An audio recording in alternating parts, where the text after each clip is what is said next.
Welcome to పూరా local news. నేను మీ ఆదిత్య. ముందుగా బులెటిన్ హెడ్లైన్స్.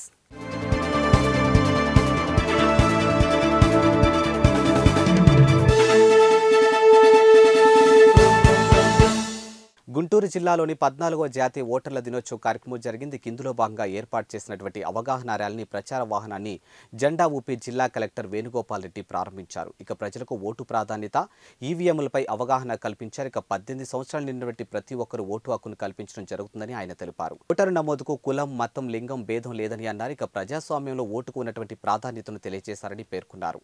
ఇప్పటికే జిల్లాలో అనేక అవగాహన కార్యక్రమాలు నిర్వహించడం జరిగిందన్న కలెక్టర్ ఓటు ద్వారా ప్రజాస్వామ్యంలో అందరూ భాగస్వాములు కావాలని సూచించారు.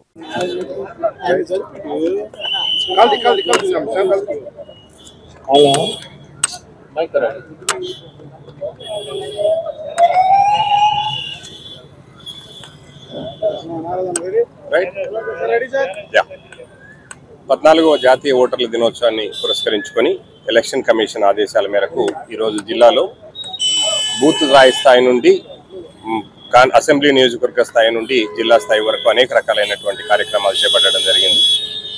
మనందరికీ తెలుసు, 1950 జనవరి 25న భారత ఎన్నికల సంఘం ఆవిర్భవించిన తేదీని మనం ఈ నేషనల్ ఓటర్స్ డేగా జరుపుకుంటున్నాం. 2011 నుంచి ప్రతి సంవత్సరం ఈ జాతీయ ఓటర్ల దినోత్సవాన్ని మనం ఘనంగా జరుపుకుంటున్నాం. ప్రధానమైన ఉద్దేశం ఏంటంటే, భారతదేశం అన్నది అతి పెద్ద ప్రజాస్వామిక దేశం. ఈ దేశంలో 18 సంవత్సరాలు నిండిన యువకులకి అందరికీ కూడా ఓటు హక్కు కల్పించడం జరిగింది. కులాలతో, మతాలతో, వర్గాలతో, లింగ వివక్షలు ఏమీ లేకుండా 18 సంవత్సరాల నుండి భారతీయ పౌరుడైన వారికి ఈ ఓటు హక్కు కల్పించడం జరుగుతుంది. థ్యాంక్స్ ఫర్ వాచింగ్ పూరా local news, your choice for local voice. ఇవి వాల్టి బులెటిన్ అప్డేట్స్. మరో బులెటిన్ తో మళ్ళీ కలుద్దాం. అంతవరకు సెలవు, నమస్కారం. పూరా లోకల్ మీకోసం మా ఛానల్. మీ జిల్లాకు, మీ మండలానికి, మీ గ్రామానికి, మీ ప్రాంతానికి, మీ వీధికి, మీ ఇంటికి, మీ వద్దకి, ఎక్కడికైనా ఎప్పుడైనా మా పూరా లోకల్ ఛానల్ వస్తుంది. మీరిచ్చే సమాచారాన్ని అందరికీ చేరువయ్యేలా చేస్తుంది. మీ గొంతుకని ప్రతి ఒక్కరికి వినిపిస్తుంది.